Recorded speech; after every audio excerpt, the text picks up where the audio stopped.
football, both college and pro. We'll obviously start on the college side. You hit it on the head last week. You did not expect Vandy to get in. I think that your expectations were in a good place, unlike Notre Dame fans who thought all weekend they were probably getting in, and then they're on the outside looking in.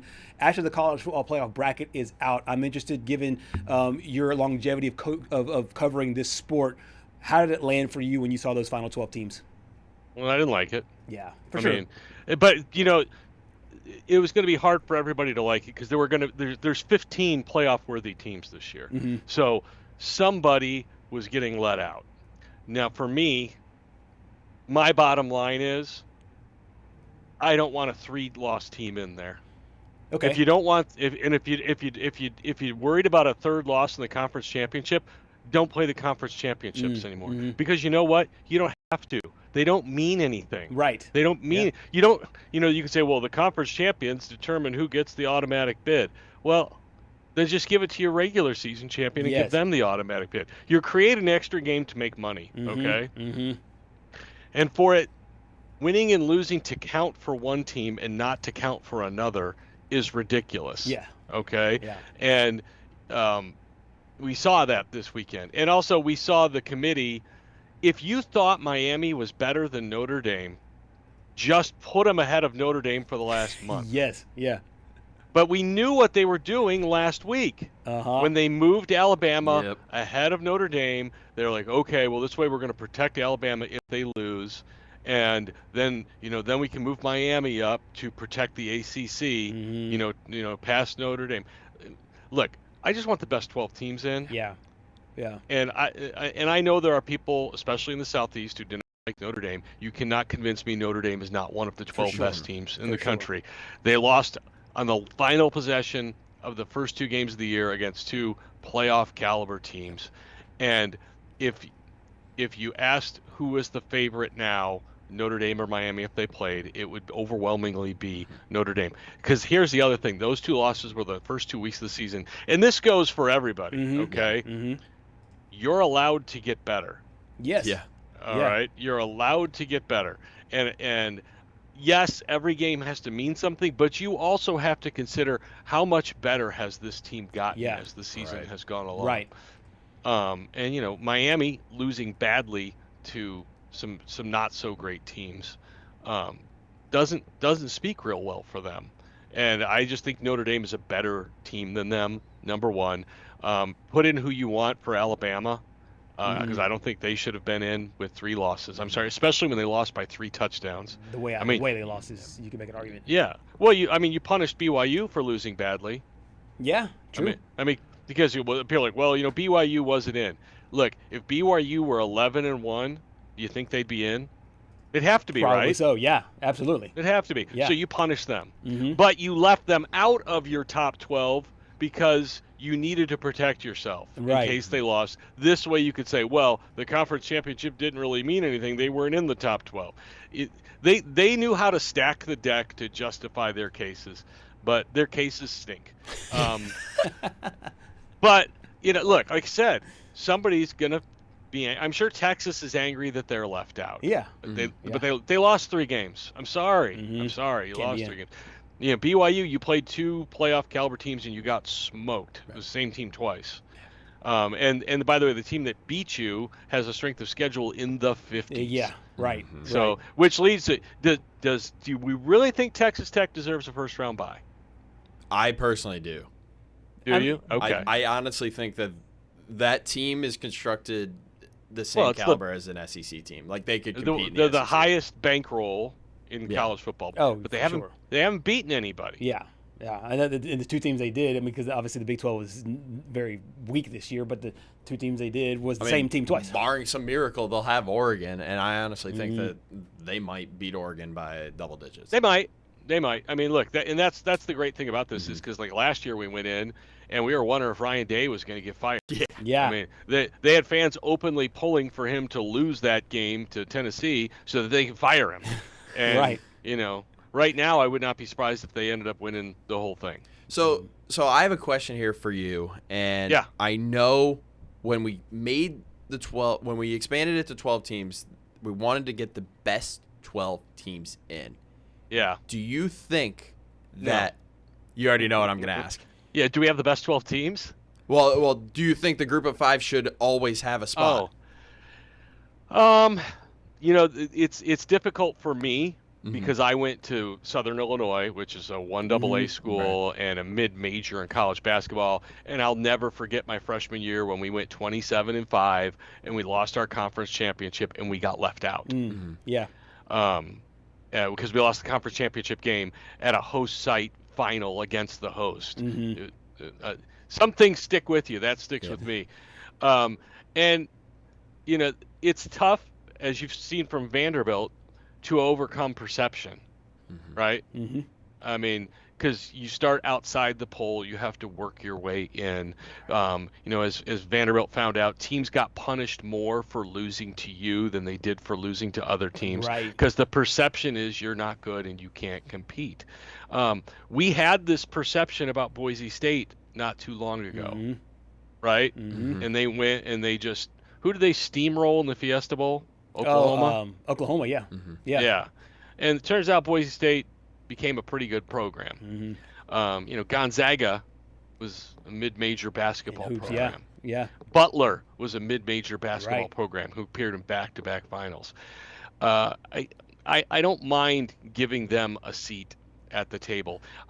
You know what? I wouldn't mind that they have to be ranked to get in, like in the top 25, or maybe even in the top 20. If you had some logistics that some requirements, because like the ACC this year, I mean, do they have any playoff? I mean, they've got Miami, and but they didn't even really make the I mean, if Virginia gets in, Miami's not in. Right. Yes, that's another great point. And we don't think Virginia is a playoff caliber team, do we? No, not at all. No. So so you don't know. I mean, I guess there's some bias on this. I don't know that the Big 12 is, that I'm that impressed with that league. Where how good are they? I don't know. I don't know. Now, I mean, like Arizona State last year gave everybody a run. Yeah. They got hot. Yeah. And that's why 2 seats at the table. I don't know that we'll see this again. Yes. Probably. But it's the ACC's fault, 100%. For sure. I mean, that league is so bad now that's what created this, and you lost one of the best teams. We all know they're going to 16, right? Oh, for sure. And, yes. That's not time. I can't imagine. I guess the problem when you go to 16 is all the 3 lost teams will now be considered playoff worthy. Correct. And so you have a bigger pool of playoff worthy. And I think we all can sit here and look at this with a straight face and say, if you've got 3 losses, you're probably not a championship contender. Realistically. So in the future, when the 3 lost teams get in, maybe one will win it. I'm not going to expect that.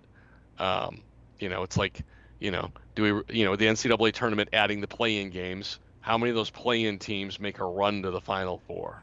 Yeah. Well, it's like, and maybe sometimes in that 10-7, I think the 10 seeds matchup or whatever, you've seen, like, I think it was Virginia Commonwealth go from the first 4 to the Final Four, but it's so rare. Like, as you mentioned.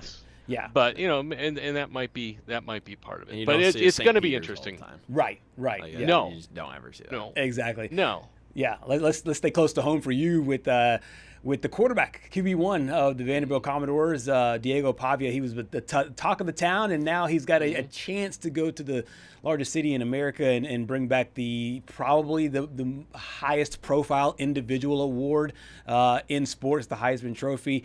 There you see his odds as we sit right now. You called it to a T about Vandy's playoff chances. What about Pavia's chances to come back with the Heisman? I told you in the break, I believe he will get the most first place votes, but I don't believe he will win the trophy. I think he should win the trophy. I think there will be a bias against him that will cost him. And by that, I mean, he should be on every ballot, just like Fernando Mendoza should be on every ballot. Whether it's first, second, or third, those 2 guys should be on every ballot. But there will be ballots, and I'm confident Mendoza will be on every ballot, but I'm not confident that Pavia will be on every ballot because he plays at Vanderbilt and because he's not in the playoffs. Yeah. And I think those are two horrible reasons. But I think that's it. Do you think if Deion Sanders was his coach, he'd win the Heisman? Oh, for sure. Yeah, he'd have enough pub, and then it lets you know it's a popularity contest more so than it is an actual, crowning the best player in college football. I mean, that kind of leads into my question because, going into this, I was all on I'm pretty sure I said this to you. I was all on the Diego Pavia should win Heisman.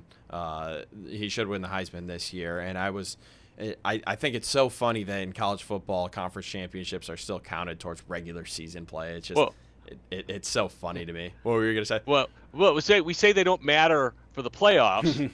But now we're gonna count. And believe me, I don't cast my Heisman ballot until I watch every game. Mm-hmm. Right. All right. So every game matters. The thing that I don't understand is people, and I heard this from several people, read this from several people, that Mendoza's throw in the fourth quarter to ice the game won him the Heisman. No. I'm like, they scored 13 points. Right. And it was a fade. It was a simple fade. Yeah, and he was open.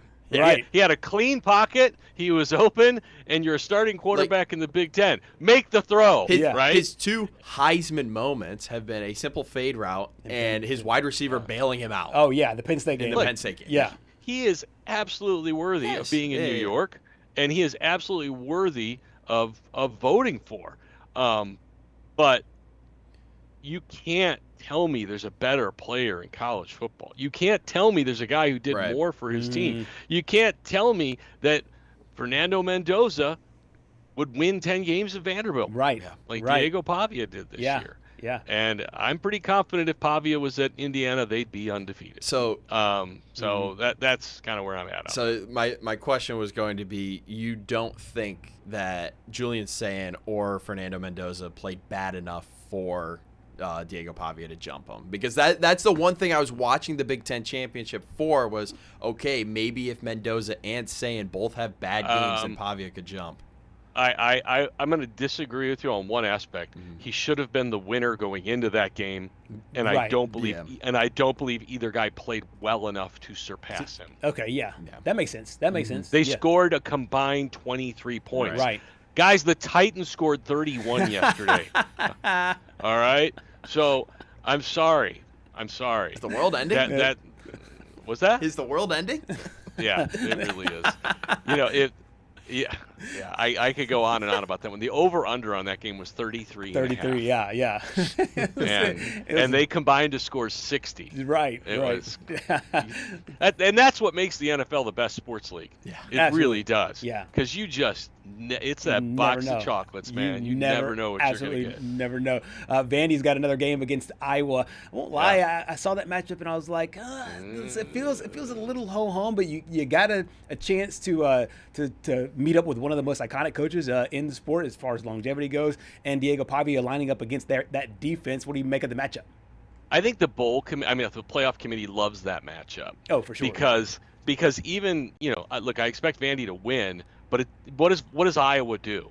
They turn every game into a rock fight. I mean, and so Vanderbilt might win 18-16 or whatever, but they're going to have a hard time winning this game by 21 points. Yeah. Yeah. And, the nightmare, well, not nightmare, but like the pie in the face for the committee is if Vanderbilt wins this thing by 30. Right?